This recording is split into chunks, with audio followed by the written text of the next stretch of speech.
The Future History of Energy and Transportation. Documenting the paradigm shift from the era of oil and internal combustion to the era of robotics. By Julian Cox. Narrated by the author with the aid of an artificial intelligence. Chapter 2. Of Optimism and Pessimism? Amid all the uncertainty surrounding disruptive technologies, managers can always count on one anchor: experts' forecasts will always be wrong. Clay Christensen, The Innovators Dilemma. This statement, while provocative, on closer inspection is mere tautology. At least it is in hindsight. Meaning once experts can look over the data and concur that their predecessors missed something vital that broke the consensus forecasting model of the day. Hence the disruption. As a matter of definition, past and future disruptions have three things in common.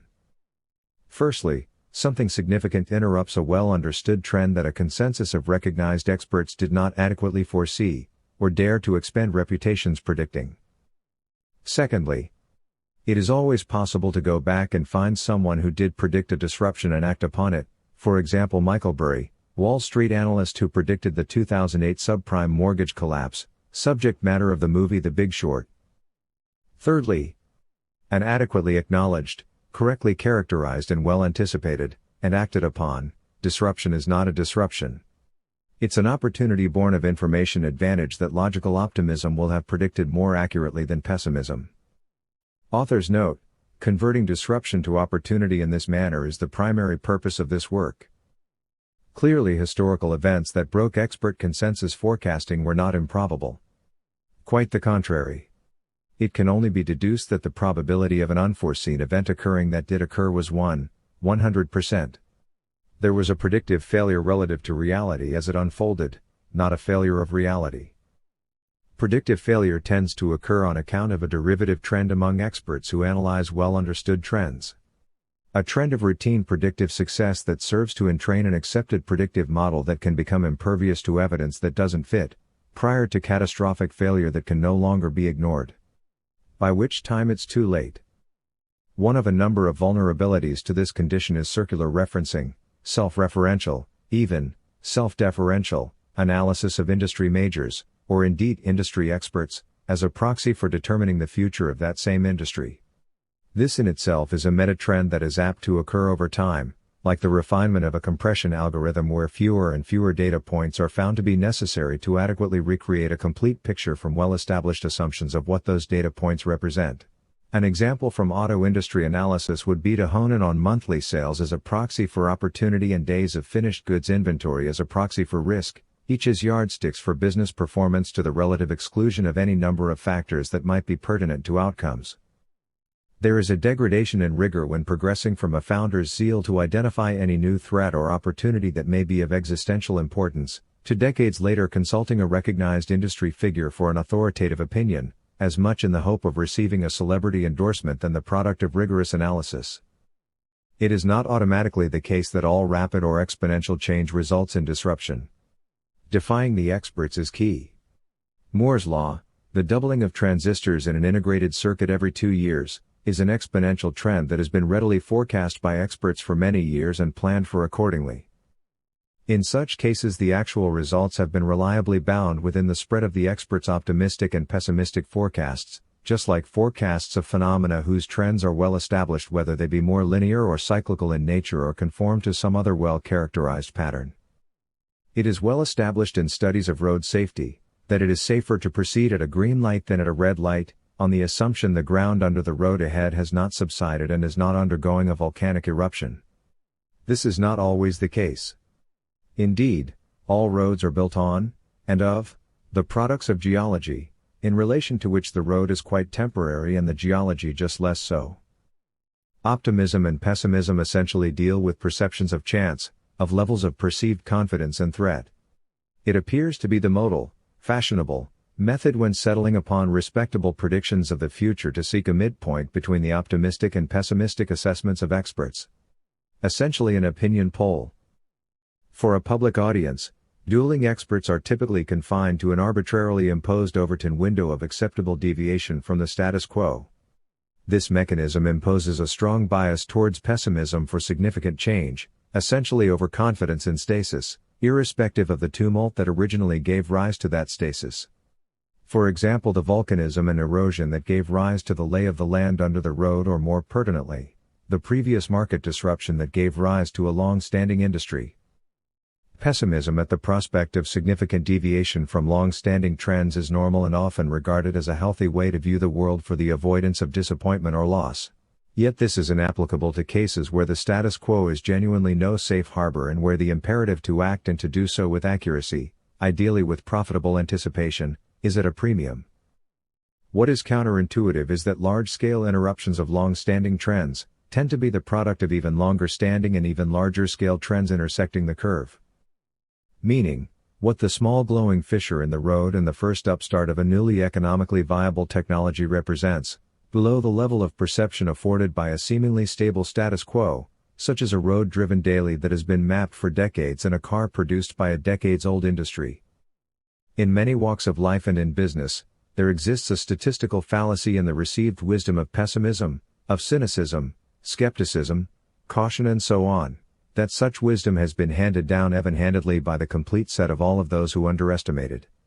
In fact, in many settings, underestimation of opportunity routinely pivots upon inaction to industry extinction. To repair expertise under such circumstances, it is necessary on occasion to zoom out from convenient analysis by analogy that has served well, such as the example of surveying one's own industry, to take in a global assessment of the trends within which an industry exists. As for profitable anticipation, awareness of a propensity for underestimation across large populations is a useful input data point, particularly when regarded separately and distinctly from the logic of an underlying phenomenon. Reviewing 1 + 1 = 2. Or more accurately 1 + 1 = an ordinary worldview of 1 + 1 = assuming the real answer could not be intuited in advance of events unfolding, is very often dealt with amongst large populations as follows: 2 = excessive optimism. 1 = excessive pessimism. Thus the rational midpoint expectation should be 1.50. This phenomenon plagues perceptions of debates between protagonists arguing correctly and incorrectly, where clearly the truth of a thing does not reside at a midpoint between true and false, in other words a half-truth. When settling upon the correct distance to leap between tall buildings, the correct answer is important. The consensus view at some midpoint between stepping off the ledge and making the distance, potentially fatal. Similarly, an accurate medical diagnosis as opposed to one that is partially or completely flawed, the design of an engineering structure adequate to hold up a roof, or of an investment thesis. Among participant actors, even adopting a rational midpoint of optimism as a working theory, is not normal. Pessimism bias is generally regarded as significantly more reasonable than optimism, such that the actual majority expectation of positive change can sink closer to 1.10 or even 1.01. An example being expected incremental versioning improvements in a product or a price on account of innovation. This form of pessimism can pervade both the ambitions of producers and the expressed wishes of an intended market. It is almost never 2.0, which is the correct answer assuming the 1 + 1 inputs were correct. To make any real sense of the technological and economic future, one must accept that the answer to 1 + 1 will equal 2.0, and we will hear, so long as the input assumptions are satisfactory and the methodology to arrive at 2.0 is sufficiently rigorous, we will do this stepwise from the familiar to the potentially surprising. It is also the case that the effects of the 2.0 outcome showing up in the midst of a large population that firmly expects 1.01 to occur and 1.10 to be bordering on phenomenal, is itself predictable in its effects upon corporations and markets, the political landscape and the broad swathe of customers. Thus the real genius of geniuses like Thomas Edison, Nikola Tesla and more modern figures like Stephen Jobs and Elon Musk is not so much that they could figure out that 1 + 1 = 2 over quite complex questions, but the absence of self-imposed error to second-guess and to moderate their ambitions in deference to consensus credulity. Instead, to act upon the correct answer in defiance of cynicism, to create the inevitable, not the impossible, and thus to amaze the world in the most ordinary way. To amaze markets that autogenously prepared themselves to be amazed on account of pessimism bias. Note that nothing that these examples of outstanding genius achieved was mysterious and wildly illogical. Rather, the population within which they operated declined to expect it, even while expecting it was by definition rational, both in terms of foresight and hindsight, and failure to expect it was by definition in error. This phenomenon has persisted on occasion when the object of cynicism was being built, even while being sold in plain sight. Such is the case currently with the sale of elegant electric vehicles with sensors, redundant actuators and compute power installed in preparation for full autonomy. Extraordinary vision, good luck and good timing and the appearance of audacious risk-taking is only relative to widely held perceptions in those instances where a successful innovation floored the experts. This is true of the core innovation embedded in the vast majority of the products and amenities of daily life. Not a minority of them. It stands to reason that, A. At no point in history did a supermajority of the world and its experts have experience of anything genuinely new and, B. Everything significantly out of keeping with its predecessor was genuinely new at some point and therefore the product of defying the experts and, C. This is normal. Calibrating valid optimism and pessimism for an underlying phenomenon, while amenable to analysis by physics and economics, cannot be reverse-engineered from perceptions and polls.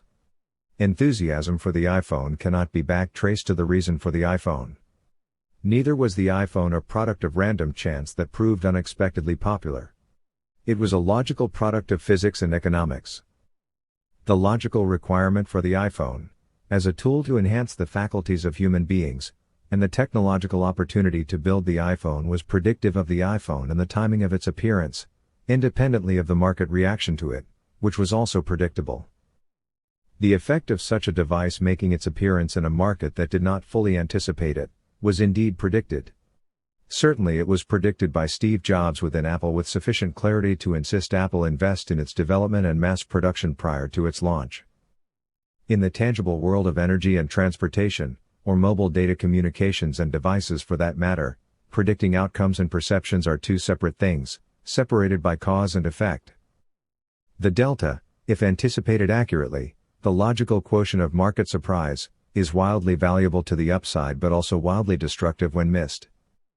Throughout history, calculating the future accurately and acting upon it logically, while courageously, in defiance of broad expectations has delivered reliable competitive advantage in business, outsized gains in investing and extraordinary advances in science.